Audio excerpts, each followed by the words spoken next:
It's a late night Hoops Nerd show. I'm tired, but we've got to do it. We've got to talk about that game. The Utah Jazz survive an impressive performance from Cade Cunningham and the Detroit Pistons. It's the Hoops Nerd show.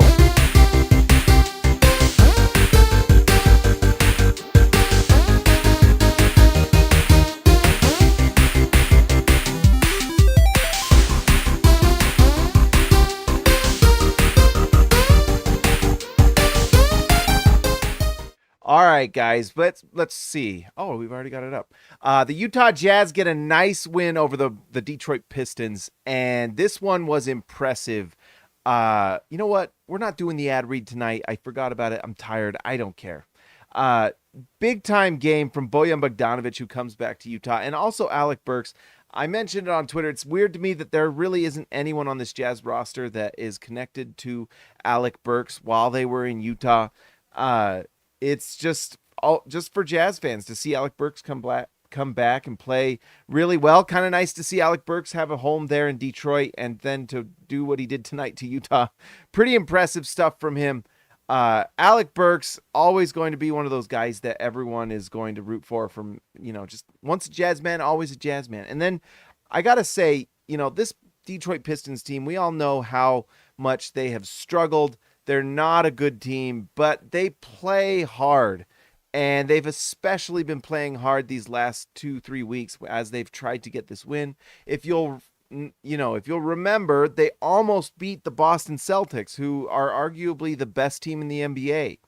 And so they're a team that has played really hard, played really well. You shouldn't be surprised that they have big time nights like tonight. Now, they were hitting big time shots. Bojan Bogdanovic has come back from injury. I can't remember how long ago. He's only played 15 games this season. And he just had an absolutely monstrous night. Shot 8 for 15 from 3. Let's see. I got to make myself smaller. That's what we do here. It's a late night one, guys. It's up late on the Hoops Nerd show. We got people here. Steve, JC to triple double. We got you guys here. You guys are incredible. Part of this show this late. But 36 points for Bojan Bogdanovic, 31 for Cade Cunningham, and 27 for Alec Burks, and all on insane efficiency. Look at that. Burks shoots 5 for 9 from 3. Bogdanovic goes 8 for 15, and then Cade was just monstrous and still shoots 3 for 7 from 3, 12 for 21. The guy is incredible. 13 assists for Cade Cunningham. Fantastic. He is just awesome. And so if the Detroit Pistons had any sort of, improved coaching, they probably could turn these things around. They just need more guys. It's going to have to be a big free agency for them, but there's not going to be a ton of guys super interested in going and playing for this Detroit Pistons team. So they're in a tough spot. We'll see what they do. But, you knew that Cade would be good. I think Ausar Thompson is going to be absolutely amazing, but he just needs more minutes. And I don't know what their coach is doing. Monty Williams is not very good. I will say he uses Bojan Bogdanovic, at least in this game, better than how Quinn Snyder used to use him. But anyways, it'll be interesting to see how they grow. I just, I would think that you'd want to play Ausar Thompson more, play him at the 2 and have Jaden Ivey playing guard, but it is what it is. I don't know why some guy named Isaiah Livers is playing more than Ausar Thompson, but what do I know? Anyways, let's talk about the Jazz. This is a Jazz show. Let's just go down the line here. Big time game from Jordan Clarkson. The Jazz don't win this game without Jordan Clarkson. Look at the line. 36 points, 6 rebounds, 3 assists. He was incredible. The shot making was amazing. Look at this, 4 for 5 from 3 from Jordan Clarkson. If he does not hit these threes and these shots, the Jazz literally do not win the game. He was amazing, and goes 10 for 11 from the free throw line as well. Baby Elliott Madsen, 199. My membership didn't renew. How can I renew it? Go to the membership tab and hit join. I'm not quite sure, my man, but go check it out on the join. And thank you for the donation. I appreciate it. So go to there. If not, put a comment down there. If you can't figure it out, I'll send you the link. Okay.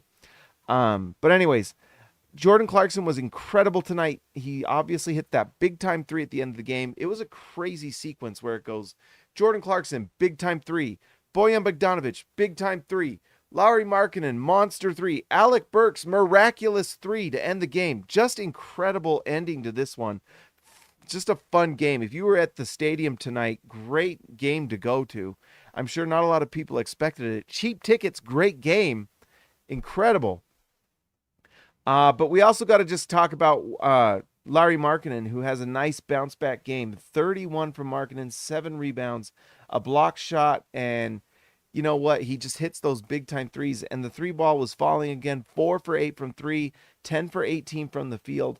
Just vintage Utah Jazz Lauri Markkanen game. Awesome, awesome to see. And so really nice to see Lauri Markkanen have a bounce back game after he did not play well last game. So the Jazz get the points they need to win this one in what was the combined score, the most combined score from the Jazz since 1982. I think Ben Anderson tweeted that. And so just an historic scoring game in Utah. 154 to 148, the most points scored in a Jazz game since 1982. Crazy to think they put that much points up in a game in 1982. I don't know what happened in that game, but it must have been multiple overtimes. Anyways, Simone Fontecchio is becoming such a nice player for this Jazz team, and I believe his contract ends this season. The Jazz are going to have to re-sign him because he has turned out to be such a nice player for them. Tonight he goes 6 for 11, 3 for 4 from 3. Big time shooting these last two games from Fontecchio. 4 assists, 7 rebounds. So he's doing a little bit of everything. What I'm loving from him is the drives to the basket. Fontecchio's big. He's got to be at least 6'7", 6'8". And that size he uses to his advantage. And so he goes to the basket. He's driving past guys. He's using his size and scoring. It's nice to see. It's just a fun story to see Simone becoming this just really impressive player for the Jazz. He is contributing to wins, and it's on both sides of the floor. Tonight, 2 steals. He's usually getting a block here and there. Just really nice for Fontecchio to show what he can do and how much he impacts the game on both sides of the floor. We already talked about Markkanen, but just a monster three. And I love the confidence and swagger that Markkanen has. I mean, that's so much of what makes a player a big-time player in the NBA is just knowing that you're a stud. And Lauri knows it, and he expects the ball. So, and he deserves it. You know, when you have Lauri Markkanen open within the offense and you don't get it to him, that's a mistake. John Collins continues to start for the Jazz and continues to put up numbers, but the plus minus there tells a little bit. I think the defense is just not quite there for him, but offensively he does nice things for you. And with Chris Dunn starting, I think that's pretty much the story. I think as long as Chris Dunn is starting, I think John Collins is going to be the starting center just to provide a spread floor. Puts up pretty solid numbers for the Jazz. Look at that. 3 assists, 4 rebounds, 17 points. Pretty decent stuff. The defense is not quite what you would hope it to be. He's undersized center, but he does spread the floor, and it's nice to see him knocking down some threes where he went 0 for 5 last game.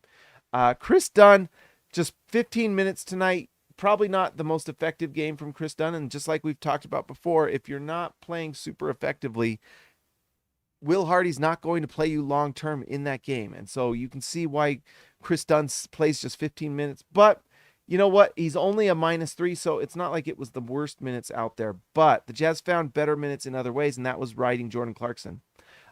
Colin Sexton continues to be impressive this second half of all the games played this season so far. He has had such a nice turnaround for this Jazz team. And he had a nice night tonight. Look at this. 50% from the field, 1 for 2 from 3, 5 assists, 25 points. I mean, the Jazz needed every point they got tonight to put up the 154. And Colin Sexton was a part of it, especially in overtime. Colin Sexton at the beginning of overtime makes 2 big buckets. And there's a nice thing to have someone like Colin Sexton on the floor who you know can actually go out in isolation and score. The Jazz play a much more winning style when they're moving the ball, playing hard on defense and things like that. But there still are moments like there was tonight where you have overtime and you need a player that can go out and get you a bucket, and Colin Sexton does that for the Jazz. So it's nice to have him on this team. He's definitely more of kind of a sixth man style of play, but he's starting and playing well in that role, and it's nice to see, and it's nice to see the 5 assists as well. two players that really won this game for the Jazz, but we've probably got to talk about a third. Lauri Markkanen, Jordan Clarkson, and then Walker Kessler.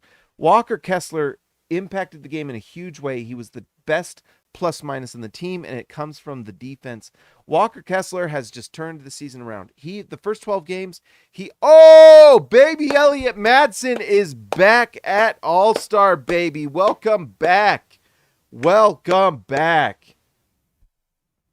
Anyways, Walker Kessler, the first 12 games of the season, he gets his arm nearly dislocated by stupid Domantas Sabonis and has to sit out multiple games. I think he had some, in his own head type of stuff from Steve Kerr, most overrated coach in the NBA, next to Quinn Snyder.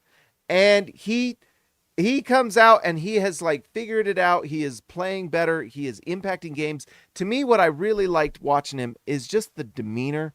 Sometimes, I know body language sometimes doesn't mean a lot. I think sometimes it does. And what you were seeing from what I noticed, and this is my analysis, is just he had the demeanor of someone who was ready to be aggressive and dominate the game. And it was nice to see. There was a little nasty in his face, whereas there have been games in the past where Walker Kessler has looked a little dejected and things like that. Yes, baby, Elliot Madsen, 2 years and 3 months member. One of the OG members, baby. Yes, let's go, indeed. But anyways, Walker Kessler just looked like a guy that's ready to dominate games, and he's been doing it. When he is on the floor, he is impacting games in a big-time way. He's a big-time reason why the Jazz didn't lose as many games as they probably expected to last year, because he absolutely changes the game. I mean, look at this. 8 points, 8 rebounds, 6 blocks. Just a monster inside. And you're going to just see him to continue to get more minutes. I think at some point the Jazz will start him. Although John Collins starting and playing with this unit and then having Kessler come off the bench, they're winning games. The Jazz, if we go here, in fact, let's just refresh Tankathon here. They do the best job with their standings. The Jazz are 7-3 in their last 10 and have won 3 in a row. They are now over Brooklyn and now in the 11th seed. So all the way to convey happened, baby. Now, the next 4 games for the Jazz are really tough. They're playing Boston, Denver, I think Philadelphia. It is a brutal next 4 games. If they win 2 of those games, it is a massive success. If they lose all 4, that's likely what's going to happen. I mean, you're playing the best teams in the NBA, and so we'll see if they don't drop back a little bit. But so far, the Jazz, this last 12 games, have done what they need to convey that pick, which is what they want to do. Anyways, we talked to Jordan Clarkson. One thing I'm noticing, Keontae George, who I love, you all know how much I love him, he's playing a little backseat a little bit lately. And I think part of that is he's just letting, Jordan Clarkson is absolutely on fire. And one thing I love about what Keontae George is as a player is, he knows he's a great player, but he is willing to step back and let another player take over. And he did that with Jordan Clarkson in the triple-double game, and he does it tonight. Joshua Hansen, the Danish Destroyer, coming in hot. $10, my man. Thank you so much. Happy New Year. Sorry if already covered, but any trade news? I need to do a trade news video, you guys. I apologize. These last holidays, I was gone in Idaho for a lot of that and could not do video. But latest trade news is Boston is interested in Kelly Olynyk. Jordan Clarkson's on the trade block, so if anyone wants Jordan Clarkson, he can be had. I think, John Collins is definitely on the trade block, which I do think is somewhat related to him starting. I think the Jazz are trying to show what he is and what he can do, and that he has turned around his season with the Jazz, and I think they do want to. It makes sense, big picture, for the Jazz to want Walker Kessler to play more, because I think they'll win more games, to be honest. And then the other thing that Jazz likely want to do is get more minutes for Taylor Hendricks. So that's the latest trade news. We have heard some podcasts. I should probably do a video about it. It's not really news. But 2 or 3 podcasts I've listened to have just talked about Oklahoma City and Lauri Markkanen and wanting him. And I doubt the Jazz want to trade him. But the thing from it was Mark Stein, Mark Stein, Hoop Collective, just kind of mentioned it, but didn't say that's a rumor or anything like that. And then there was one other. It was JJ Redick's podcast talked about it. But mostly it's conjecture. What we do know about Lauri Markkanen and the trade block is that other GMs are very interested in him. And the thing that Mark Stein said that was interesting is that there are he said 2 to 3 teams very, very interested in trying to trade for Lauri Markkanen. The thing that's interesting with Lauri Markkanen is that we already saw OG Anunoby traded to New York, so that is one less big wing on the market. It basically leaves 2 wings on the trade market: Pascal Siakam, Lauri Markkanen.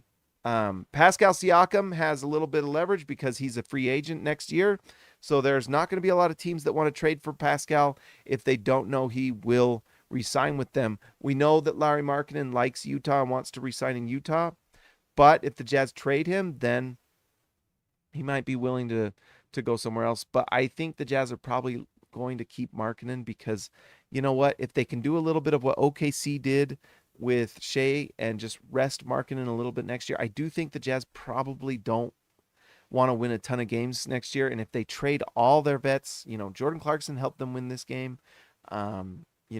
If they trade Kelly Olynyk, he's a big part of what they do. He was a nice player tonight, honestly. If you look at it, 3 for 5 from the field, 9 points, 4 assists, 5 rebounds. You're going to lose some games, but you are going to develop the young guys. And then, as we know, next year in the draft is Cooper Flagg. So it'll be interesting to see what the Jazz do. The Jazz also have cap space that they either are going to use to renegotiate Lauri's deal next year, or they will trade Lauri and probably bring in bad contracts next year if they are going after Cooper Flagg or Ace Bailey or anyone who is in that next year's draft. I think Ace Bailey's in the next year's draft, or he possibly is in the following. I'm not totally sure, but we do know that Cooper Flagg is in that draft. Anyways, long-winded answer there. Sorry. Walker Kessler, I'm personally just very proud and impressed by what Walker Kessler's doing. He has turned it around. At the beginning of the year, there were articles being written. I think it was Eric Walden from the Trib talking about with Markkanen about how he's trying to find the joy in basketball. And I hear that and I think, man, he must have had not a very fun summer. And Steve Kerr absolutely took the joy out of basketball for Walker Kessler. And I think he's refinding that and relearning who he is as a player. I'd like to see him continue to take those 3-point shots because I think that's going to change him as a player in the future. If he can knock down corner threes at an average rate, then that changes everything about him. But in the end, what Walker Kessler is an elite rim protector, elite presence inside. Offensive rebounding is big time with him. He gets 8 rebounds, 3 of them are offensive. Really great, really solid stuff. And those are the things you want to see from him again. And look at this. The percentages are up. The rebounds are up. The blocks are up. It's just, he's turning back into the player he was last year when he was doing so well. Jordan Clarkson, we talked about. I mean, he really is kind of one of the core pieces of this team. And if the Jazz do trade him, then, it's going to be interesting. One thing I do, and we talked about it already, Keontae defers. And I think he understands that Jordan Clarkson, he is willing to let Jordan Clarkson take the ball. I think at some point, one of the things I'm noticing, and it's fun to watch the Jazz win. Tonight was a blast. And, we should just enjoy Jordan Clarkson while he's on the team. And maybe they don't trade him at all. Someone has to give something up if they want to trade for Jordan Clarkson. Danny Ainge is not going to trade him just because. Even though it might be the better thing for the long-term growth of the team to develop Keontae George and things like that, Danny Ainge is not going to make the trade just for the sake of it. He is going to expect what he deems value for Jordan Clarkson. And that may mean Bill Simmons talks about Jordan Clarkson to the Knicks, and maybe that's something that happens. And by the way, did the Knicks win tonight? I didn't see. Because that was kind of a big game. Anyways, sorry, I'm just curious. Because we needed the Knicks to win. I think they were playing. Can't remember. Anyways, Danny Ainge is going to make that trade if they get the value back. Bill Simmons mentioned the Knicks. as someone who might be interested because he could replace Emmanuel quickly, and the Knicks have picks that they could give one of their firsts to Jordan Clarkson. And I think Danny Ainge would probably take that, because I think one thing that's going on right now is that Jordan Clarkson is kind of training wheels for this Jazz team. He is a luxury in a lot of ways, and what it is starting to do at this point is kind of keep other players from playing, especially Keontae George. Keontae George needs a chance to lead the offense. And what I'm seeing, and maybe you guys can let me know if you're seeing anything different, but it really looks like it's the Jordan Clarkson show, and Keontae George is out there just kind of setting up Jordan Clarkson to do whatever Jordan Clarkson wants. Now, the Jazz won tonight, so it helps. It's good. It's okay. They're winning games, and what you want to do is win the game. But I do think come February, I think it's February 8th is the trade deadline. I would not be surprised to see Jordan Clarkson traded, just because I think it'll allow Keontae George and all these other players to play more minutes and have a little more freedom to do what they need to do. Now, the thing is, like we said, Jordan Clarkson helped them win this game. The last 3 or 4 games, Jordan Clarkson has been absolutely amazing. He has completely turned his season around. Whereas before, the last 3 games aside, Jordan Clarkson was having his worst statistical season of his career. Now he's looking like the 6th man of the year again, and honestly might be getting some consideration at this point because he's coming off the bench. He is absolutely torching second units and playing extremely well. So, that's the conundrum the Jazz are in. And come February 8th with the trade deadline, the Jazz are going to have to make some pretty tough decisions, because I do believe they really want to convey this pick. They want it to go to Oklahoma City, because the Jazz don't want to have to worry about that anymore come 2025 and 2026 drafts. They just don't want to worry about it. And if they don't convey this pick this year to Oklahoma City, which they would now, look at that, 11th. The Jazz just need to be 11th. Well, this is inverse because this is Tankathon, but they just need to be outside of the top 10 to give that pick to Oklahoma City, because they don't want to lose their pick swaps. If they are in 2025, 2026, let's say the Jazz, for whatever reason, have an awesome offseason and just get even better. Or maybe they get incredibly lucky in like 2025. Let's say the Jazz get top 10, and I'm kind of rambling. It's really late. But let's say the Jazz fall into the bottom 10 again, don't convey the pick. And let's say the Jazz hit on Cooper Flagg next year. In 2026, the pick is top 8 protected. And you go into 2026, I believe that's one of the seasons they may have a pick swap with one of their teams. I'm not totally sure. In fact, let's just look at it just to be sure, because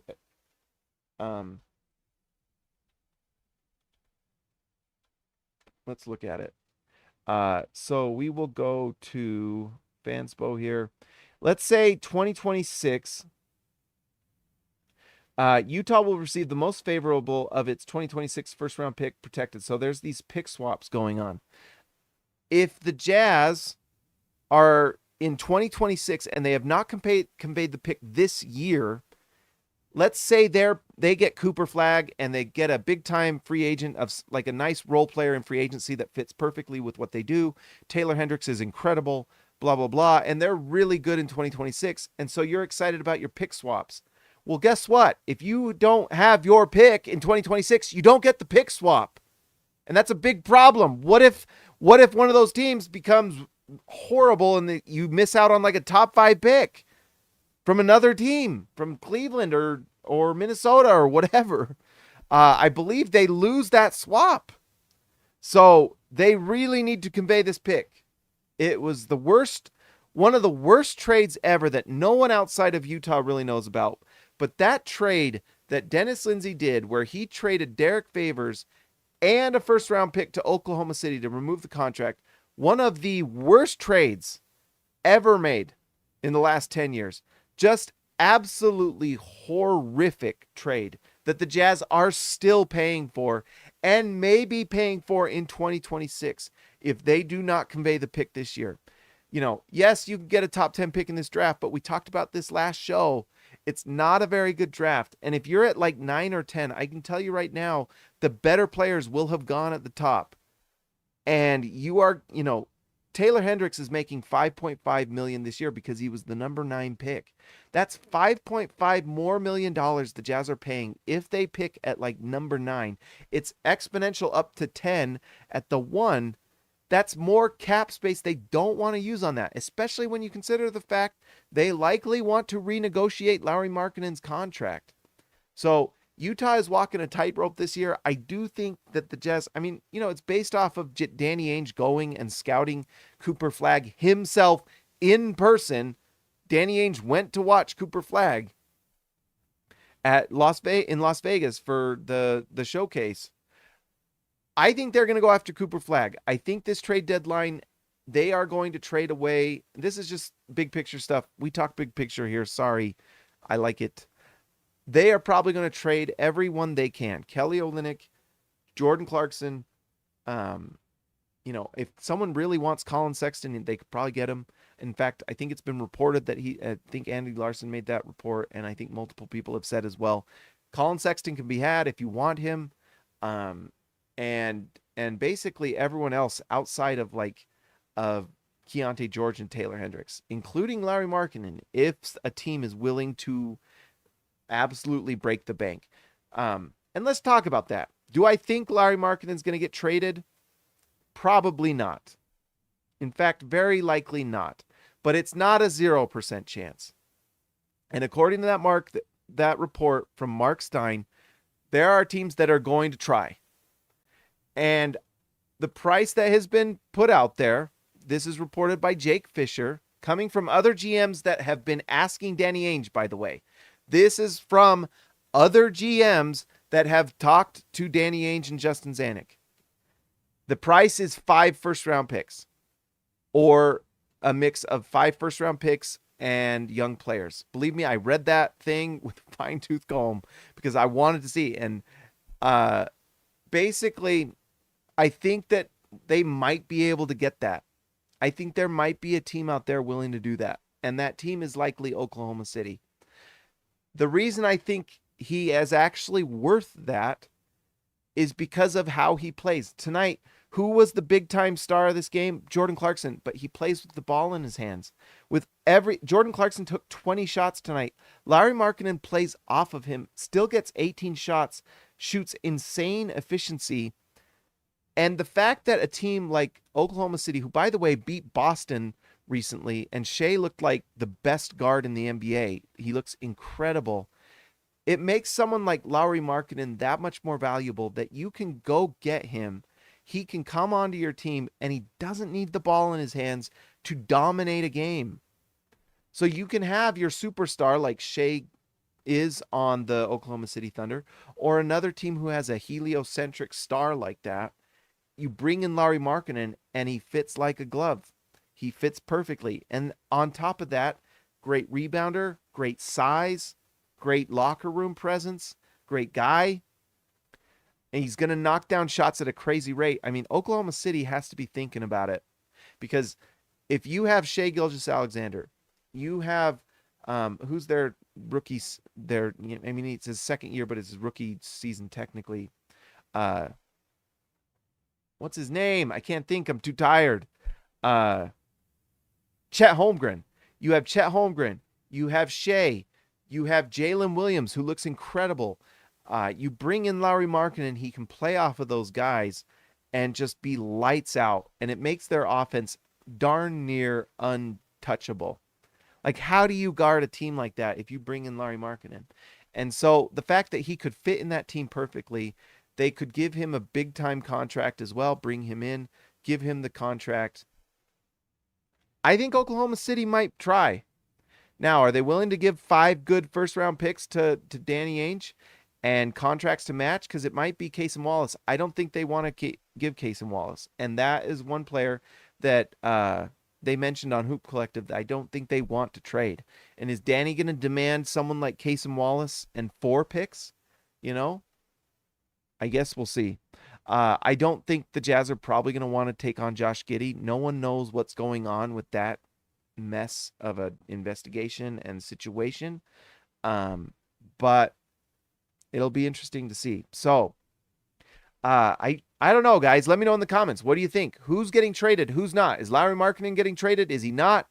I personally don't think so, but I also would not be surprised.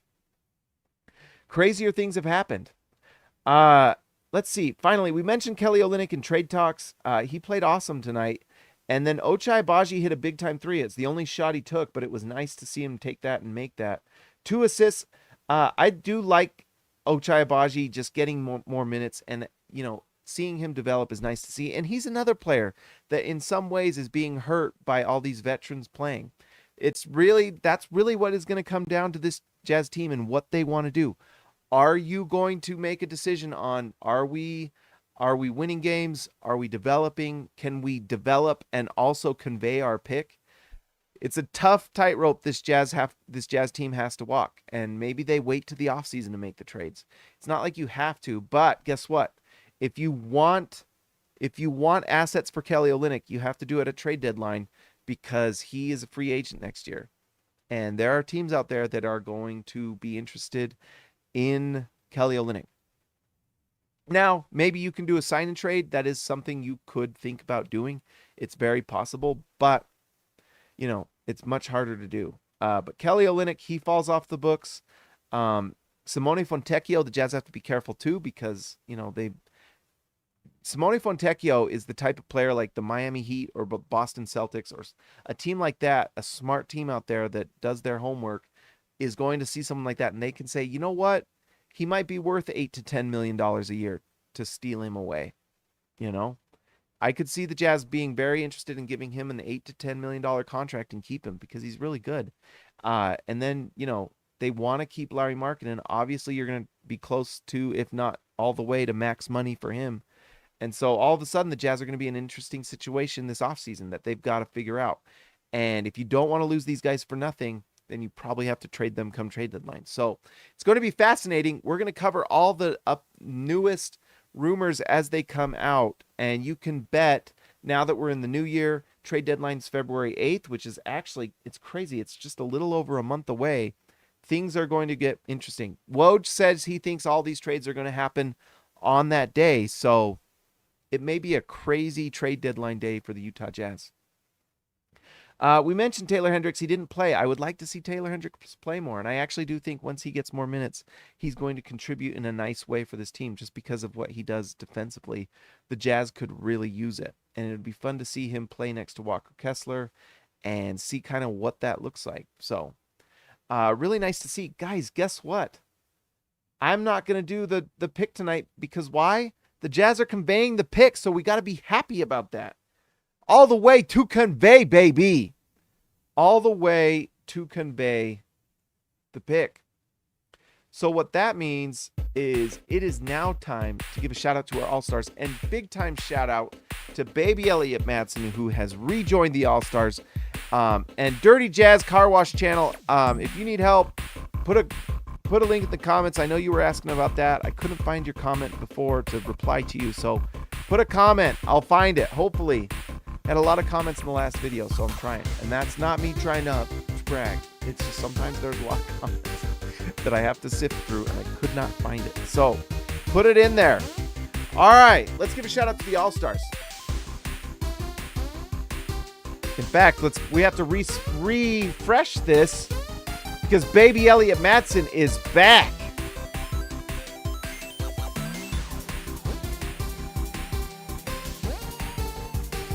All right, let's give a shout out to baby Elliot Matson, Dangerous Danger FC, Christian House Money to Haas, the Outlaw, Jesse James Nelson, Joshua Hansen, the Danish Destroyer. Thank you again, Joshua, for the donation. I appreciate it. Ryan Perry, the legend, Ezekiel Raicibe, the man from down under. Yes, Jake C. Kane. See ya, Lexalator, Built Ford Tough, Alexander Tufts, Jorge Arrizaga, mi amigo de abajo, Jordan the Goat Best Roll, TGD Total Game Domination, Tyson Price, The Price is Right, Austin R. Grant, Editor Extraordinaire, JC to Triple Double, baby. Patrick Akubo, the Connoisseur, and Robert Hall of Fame. Guys, like and subscribe to the channel if you haven't already. And I will talk to you next time.